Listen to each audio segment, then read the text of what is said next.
Hi friend इस video के अंदर मैं आपको एमआरआई पेट्यूटरी डायनामिक का केस दिखाने जा रहा हूँ। जब भी हम पेट्यूटरी डायनामिक का केस करते हैं तो हम उसकी प्लानिंग पेट्यूटरी की कैसे करते हैं और डायनामिक स्कैन कैसे करते हैं। तो इस वीडियो में आपको कंप्लीट डायनामिक प्रोसेस बताने जा रहा हूँ। तो डायनामिक लेने से पहले आपको रूटीन ब्रेन के कुछ सीक्वेंसेस एक दो सीक्वेंसेस एक्वायर करने हैं। जैसे फ्लेयर है, T2 है, ये हम ले सकते हैं। ये हम इसलिए लेंगे कि ब्रेन के अलावा, पेट्यूटरी के अलावा ब्रेन के अंदर कोई भी, ब्रेन के पेरेन्काइमा के अंदर कोई भी अगर फाइंडिंग होती है ना, तो वो इसमें आपको पता चल जाएगी। इसलिए आपको पेट्यूटरी करने से पहले ना दो सीक्वेंसेस एक्वायर करने हैं ब्रेन के। तो मैं यहाँ पे एक्सियल फ्लेयर और एक्सियल T2 लेता हूँ, ठीक है। इसके अलावा बाकी सारे सीक्वेंसेस आपके क्या होंगे, पेट्यूटरी वाले सीक्वेंसेस ही आपके एक्वायर होंगे, ठीक है। तो ये हमारे पेट्यूटरी के सीक्वेंसेस है जो मैं आपको स्क्रीन पे दिखा रहा हूँ। इसमें क्या करना है आपको, पेट्यूटरी के जब सीक्वेंसेस आप लेते हैं ना, तो पेट्यूटरी वाले एरिया पे आपको ही प्लान करना है। जो हमारा सेला है, सेला प्रोटोकॉल्स होता है, उसको लेके आपको पेट्यूटरी के सेक्शन में थिन सेक्शन लेने होते हैं। ये देखिए, और स्मॉल एफओवी में तो यहाँ पे आप 16 17 टू मतलब 16 टू 18 एफओवी 18 टू 19 एफओवी रख सकते हैं हम पेट्यूटरी के केस में। और पेट्यूटरी के एरिया का ही आपका इसमें प्लान होता है। तो आपको क्या करना है, जब भी आप प्लानिंग करेंगे तो आपको पेट्यूटरी वाले एरिया में राइट टू लेफ़्ट आपको पूरा pituitary region, pituitary fossa cover करना है। तो ये पेट्यूटरी रीजन है, यहाँ पे आपको ये कवर करके इस तरह से प्लानिंग करना है स्मॉल एफओवी में। तो यहाँ पे मैं 16 एफओवी ले रहा हूँ और कॉर्नर पे भी मैं पूरा ये कवर कर रहा हूँ। और देखो, स्लाइस थिकनेस 2.5 और स्पेसिंग 0.2 रख रहा हूँ। तो स्लाइस थिकनेस और स्पेसिंग आपकी स्टैंडर्ड रहती है पेट्यूटरी में 2.5, यानी कि 2.5 2.8 तक रख सकते हैं, और 0.2 तक आप इसमें स्पेसिंग रख सकते हैं, कोई इशू नहीं। तो ऐसे आप प्लानिंग करेंगे स्मॉल एफओवी में। और आप जब इस तरह से प्लानिंग करेंगे तो उसके ऊपर आप फिर क्या करेंगे, यहाँ पे मैक्सिमम 12 स्लाइसेस ले लो। यहाँ पे अगर सुप्रासेलर लीजन होगा तो 12 स्लाइसेस में आपका वो कवर हो जाएगा। तो यहाँ मेरा T2 भी आ गया है। तो ये चीज़ आपको देखना है इस पर फोकस करके। और आपको क्या करना है, सुपीरियर, इन्फीरियर और पोस्टीरियर आपको सैचुरेशन बैंड लगा देना है। जैसे सुपीरियर है, इन्फीरियर है और पोस्टीरियर आपको सैचुरेशन बैंड ऐसे लगा देना है। और शिम वॉल्यूम आपको पेट्यूटरी के एरिया में आपको शिम वॉल्यूम एडजस्ट कर देना है। तो ये सैज सेक्शन की हम प्लानिंग ऐसे करते हैं पेट्यूटरी की, ठीक है। इस तरह से प्लानिंग करने के बाद आप इसको क्या कर दो, सेव कर दो। और यहाँ पे कॉयल सिलेक्शन देख लो कि कॉयल आपकी करेक्ट है। तो NBRA कॉयल में आपको ये लेना है, इसको आप फिर सेव कर लो, ठीक है। तो ये आपने पेट्यूटरी का सैज सेक्शन को सेव कर दिया है। और सैज T2 मैंने प्लानिंग कर दिया थिन में 2.5 और 0.2 की स्पेसिंग में। और आपको क्या लेना है, सैज T1 लेना है थिन। तो इसको भी सेम आप सैज T2 से कॉपी कर दो with saturation band with shim volume, इसको कॉपी कर दो, एक्सेप्ट कर दो और NBRA कॉयल लगा दो। कॉयल करेक्ट है आपकी। और यहाँ से इसको आप एनॉटमी रीजन सेलेक्ट करके सेट एनॉटमी पे जाके आप ब्रेन में गए हैं, तो ब्रेन के अंदर जो भी आप एरिया कर रहे हैं तो उस एरिया में आप उसको लगा सकते हैं, जो एनॉटमिकल सेक्शन है आपका। ये सारे इसमें एनॉटमिकल सेक्शन है, तो ये आप लगा सकते हैं, ठीक है। तो अप्लाई कर दो और इसको सेव कर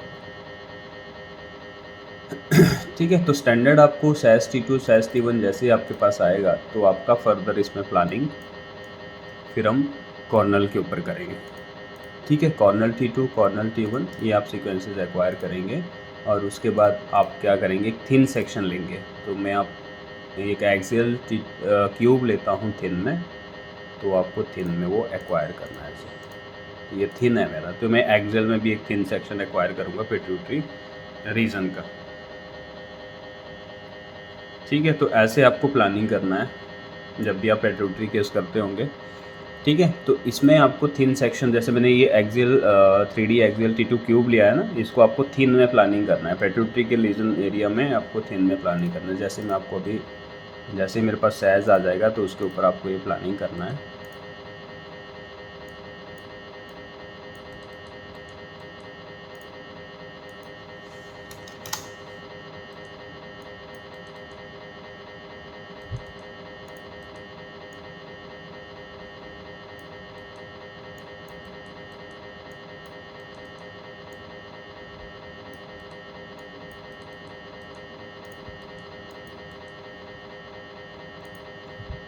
ठीक है। तो ऐसे आपको ये प्लानिंग करना है। देखो स्लाइस थिकनेस 0.4 रखा है मैंने इसमें। तो जब भी आप क्यूब लेंगे ना तो उसमें स्लाइस थिकनेस और स्पेसिंग आपको थिन रखना है। तो जैसे आपके पास सैस T2, ये वाला सैस T2 अभी एक्टिव है, ये आएगा तो इसके ऊपर ड्रॉप करके आपको प्लानिंग करना है।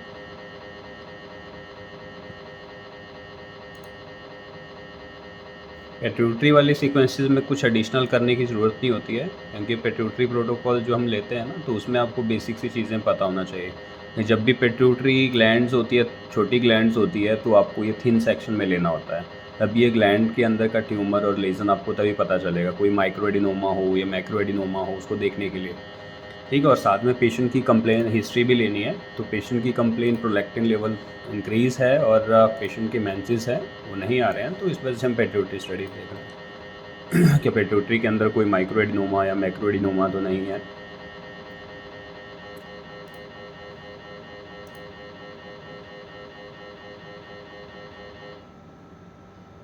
ठीक है। तो अभी मेरे पास सैस T2 आ गया है। देखो ये मेरे पास सैस सेक्शन आ गया है, सैस T2 आ गया, तो इसको मैं यहाँ पे ड्रॉप कर रहा हूँ। तो सैस T2 को आप पहले देखो अच्छी तरह से कि सैस के अंदर कोई लीजन तो नहीं है। तो हल्का सा यहाँ पे मेरे को डाउट लग रहा है। देखो हाइपो सी चीज़ हो रही है, तो ये हल्का सा डाउट लग रहा है, तो इसके ऊपर आपको थिन एंगल की प्लानिंग करनी है। तो इसके ऊपर हमें थिन सेक्शन की प्लानिंग करनी है। कंट्रास्ट रेडी करना 10 ml। तो ऐसे आपको प्लानिंग करना है। ये भी आपको 18 FOV तक लेना है। जब भी आप T2 का प्लान करेंगे ना तो 18 FOV तक आप लेना है, और इस एरिया में आपको पूरा पेट्यूटरी वाली एरिया को कवर कर देना है ऐसे। ये थिन वाला सेक्शन का प्लानिंग है, ये थिन सेक्शन का ये प्लानिंग है। और इसमें भी आपको सुपीरियर सैचुरेशन बैंड लगा दो और इंफीरियर भी एक सैचुरेशन बैंड लगा दो ऐसे। और शिम वॉल्यूम को उसकी प्लानिंग के अकॉर्डिंग एडजस्ट कर दो, ऐसे आप प्लानिंग कर दो। ठीक है। तो ये आपका सीक्वेंसेस सेव है। तो क्यूब को आप ऐसे लेंगे, क्यूब की प्लानिंग आप करेंगे कि एक्सेल में थिन सेक्शन लेना है। अब जब जैसे ही आप कॉर्नल T2 की प्लानिंग करेंगे ना तो कॉर्नल सैस पे पेट्यूटरी पे देखे प्लानिंग होगी। ये पेट्यूटरी ग्लैंड है हमारी, देखो ये पेट्यूटरी ग्लैंड है, जूम करके देख सकते हैं। तो यहाँ पे सेक्शन रख के आप इस चीज़ को इरेज कर दो और यहाँ पे आप प्लानिंग कर दो एंटीरियर टू पोस्टीरियर। तो यहाँ पे मैं मैक्सिमम 12 स्लाइस ले रहा हूँ, और यहाँ पे मैं 2.2 की स्लाइस थिकनेस ले रहा हूँ और 0.2 का स्पेसिंग ले रहा हूँ, क्योंकि यहाँ पे देखो हल्का सा मुझे थिन माइक्रो सा चेंजेस इसमें लग रहा है पेट्यूटरी ग्लैंड में, तो वो आपको अच्छे से देखना है। और यहाँ पे भी आपको 16 FOV स्टैंडर्ड रख दो। FOV मैंने 16 ले लिया है। ठीक है। तो एक्सेल में भी देख लो कि कहाँ पे लीजन आ रहा है। तो एक्सेल में भी यहाँ पे मैं आपको दिखाता हूँ। स्लाइसिस को हटा के मैं ऐसे बॉक्स बन के आप जब आएगा तो उसमें आपको अच्छे से आपको आइडेंटिफाई होके दिखेगा लीजन। ठीक है। तो ऐसे हम प्लानिंग करेंगे।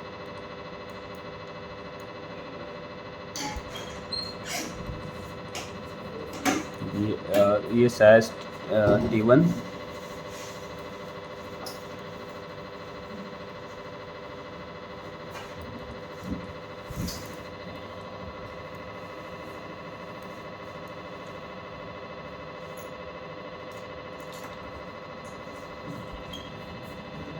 ठीक है। ऐसे आप प्लानिंग करेंगे। जब भी जैसे भी कॉर्नर का प्लान करेंगे ना तो इस तरह से प्लानिंग करना है। एक्सेल के ऊपर देखना है और सैस के ऊपर देखना है ये फाइंडिंग है वो प्रॉपर आपकी कवर हो रही है कि नहीं हो रही है। जैसे ही कवर होगी तो उसके ऊपर आप क्या करो, आप एक शिम वॉल्यूम एडजस्ट कर दो।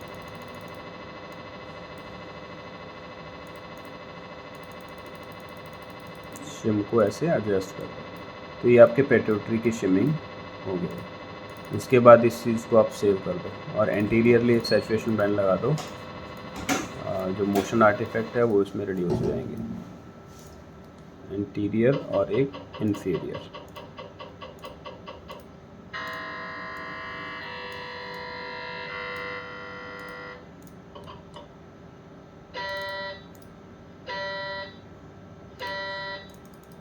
और मैक्सिमम स्लाइसेस 12 स्लाइसेस आपको लेने हैं, तो आप इसको सेव कर दो। और उसके बाद आपको कॉर्नर में T1 लेना है।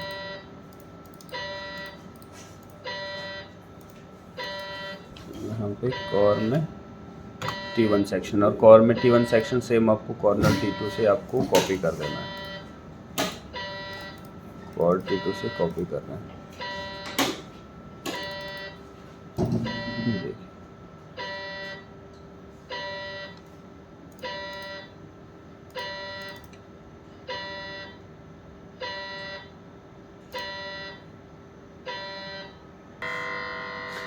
ठीक है फ्रेंड, जो आपने एक्सेल का प्लानिंग किया है, एक्सेल क्यूब का प्लानिंग किया है, उसको मैं आपके सामने दिखा रहा हूँ। तो एक्सेल थिन सेक्शन कुछ इस तरह से आपके पास आएगा। जब भी जैसे आप पिट्यूटरी फोकस करेंगे ना, पिट्यूटरी के लेफ्ट साइड में ये देखिए, ये हल्का सा हाइपो इंटेंस लीजन दिख रहा है शायद।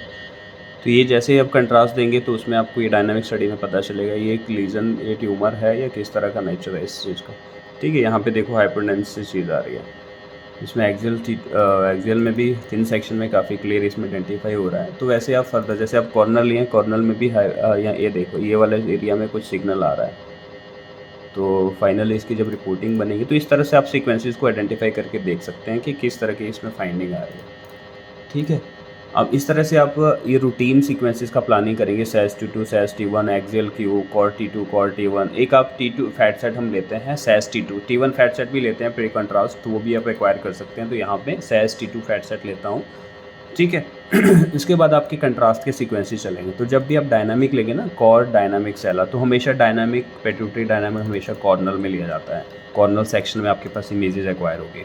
जैसे पिट्यूटरी डायनामिक लेंगे आप, पिट्यूटरी एरिया को आप अच्छी तरह से कवर कर दो। तो मैक्सिमम स्लाइसेस इसमें मैं 7 to 8 स्लाइसेस लेता हूँ। तो यहाँ पे आपके 23 सेकेंड का एक फेज़ चलेगा। तो मोस्टली मैं मल्टीपल फेज़ इसमें कितने लेता हूँ, 7 फेज़ एक्वायर करता हूँ। ठीक है, तो आपका इसमें क्या है, पिट्यूटरी वाला जो एरिया है वो अच्छी तरह से आपको कवर कर दो। पहले एक्सेल में भी आइडेंटिफाई करके देख लो, और स्लाइसिस को आप 8 कर दो। 8 करने से ना 28 सेकेंड का टाइम हो गया है। यहाँ पे आपको शो स्लाइसिस में शो करवा रहा हूँ। ठीक है, तो ये आप अच्छी तरह से देख लो, आइडेंटिफाई कर लो। और ये आपका कॉर्नल T2 है। तो कॉर्नल T2 में आपका बॉक्स बन के आएगा, तो उसके ऊपर आपका ये इस तरह का बॉक्स बन के आता है। जैसे आप कॉर्नल का प्लानिंग कर दो, साइड में राइट टू लेफ़्ट शिम लगा दो और NVRA कॉयल लगा दो। तो इस तरह से आपके पिट्यूटरी एरिया कवर होगा। तो मैं इसमें 7 स्लाइस ही ले रहा हूँ। तो 7 स्लाइस के अंदर मेरा जो पिट्यूटरी लीजन है ना, वो अच्छी तरह से इसमें कवर हो रहा है। देखो, और SASS पे भी देखो और एक्सेल पे भी देखो आप। ठीक है, तो जब भी आप डायनामिक स्कैन करेंगे, तो डायनामिक स्कैन में हमेशा ये नॉर्मल, इसमें कोई फैट सेट नहीं लेते, हम नॉर्मल लेते हैं। केमिकल सेट मैंने नॉर्मल रखा है। मल्टीपल फेज 7 ले रहे हैं। 7 एक इसमें मास्क फेज आएगा, उसके बाद ये 7 फेज सारे एक्वायर होंगे, जो कि जिसका टाइम होगा 23 सेकेंड। और डिले स्कैन हर एक सेकेंड के बाद डिले सेकेंड, 1 सेकेंड का डिले टाइम होगा। और जैसे ये मल्टीपल फेज आप एक्वायर करेंगे, कंट्रास्ट देंगे, तो ये सारे फेज आपके एक्वायर होंगे। तो ये डायनामिक सीक्वेंसेज आप ऐसे लेते हैं, राइट। डायनामिक का कोई एडिशनल ट्रिक नहीं है, आपका कुछ इसी तरह से इसका प्लान होगा, इसी तरह से इसकी आपकी प्लानिंग होगी जो आपको देखनी होगी। ठीक है, ये देखो, ऐसे आपको कवर करके अच्छे से देख लो। कंट्रास्ट दे दो पेशेंट को। मेरे पास ही है ना? नहीं, मेरे पास नहीं है, आपको देखना। ठीक है, तो इस तरह से शिम वॉल्यूम को प्रॉपर एडजस्ट कर दो। ये देखो, ये मेरा SASS T2 बाहर नहीं करना है, पेशेंट को ऐसे देना है। ठीक है, अभी देना नहीं है, जब बोलूँगा तभी पुश करना है। ठीक है, तो ये डायनामिक सीक्वेंसेस का मेरा प्लानिंग हो गया। तो इसको क्या करना है, आपको NVRA कॉयल चेक कर लो, सेव कर लो। सेव करने से पहले यहाँ पे प्रिप स्कैन कर दो। स्कैन पे एरो बना हुआ है, प्रिप स्कैन कर दो। प्रिप स्कैन करने के बाद इसको स्टार्ट कर दो।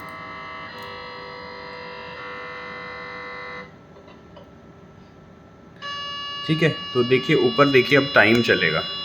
ऊपर टाइम को फोकस करो, ऊपर जो टाइम आएगा इस पर फोकस करो। यहाँ पे मेरा 23 सेकेंड का टाइम पहले आएगा, जिसके अंदर मास्क फेज आएगी, उसमें आपको कंट्रास्ट नहीं देना। ये देखो 23 सेकेंड आ गया है और इसको मेरा टेबल स्कैन मांग रहा है, तो इसको स्कैन पे क्लिक करो। ये देखो मेरा स्कैन चलना शुरू हो गया। तो ये मेरा पहले मास्क फेज आएगा, उसके बाद जितने भी फेजेस यहाँ पे लिखे होंगे 7 फेज, तो उसके बाद आपको फिर मल्टीपल फेज के लिए कंट्रास्ट देना है।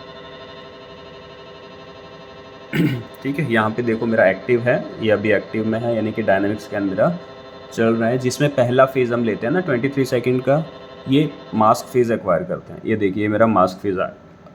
अब मैं कंट्रास्ट देने के लिए कनेक्ट है, कंट्रास्ट देना है अभी। ये देखो ऊपर मेरा टाइम 2 मिनट 48 सेकेंड आ रहा है। ठीक है, अब मैं जैसे स्कैन स्टार्ट करूँगा, 1 2 3 पुश करो कंट्रास्ट।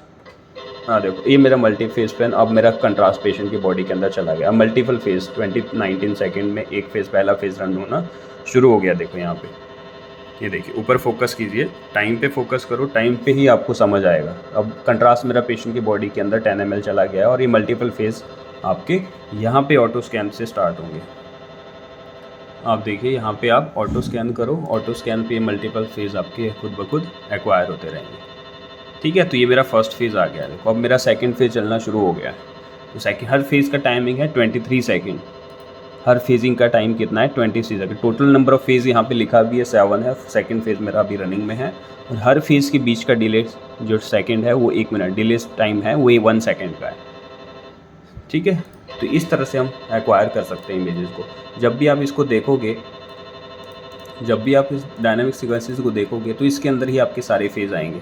यहाँ पे लिखा होगा फर्स्ट फेज़, ठीक है, सेकंड फेज़। तो इस तरह के मल्टीपल 7 फेज़ आपके पास आएंगे। तो इसमें देखा जाएगा कि कौन से फेज़ में जो ट्यूमर है उसमें एनहांसमेंट हो रही है, कौन से फेज़ में वॉश आउट हो रही है, कौन से फेज़ में इसमें पेरिफेरल एनहांसमेंट हो रही है। तो ये सारा इसमें देखा जाता है डायनामिक स्कैन के अंदर। ठीक है, एडिशनल इसमें कुछ करने की ज़रूरत नहीं होती है। डायनामिक स्कैन में सिर्फ यही चीज़ होती है, उसके अलावा कुछ अलग से एडिशनल चीज़ करने की ज़रूरत नहीं होती है। तो ये मल्टीपल फेज़ हमारी एक्वायर हो। उसके बाद जब भी आप कंट्रास्ट करोगे तो एक size T1 fat setup pituitary area का सेव करोगे, इसमें कुछ एडिशनल करने की ज़रूरत नहीं है।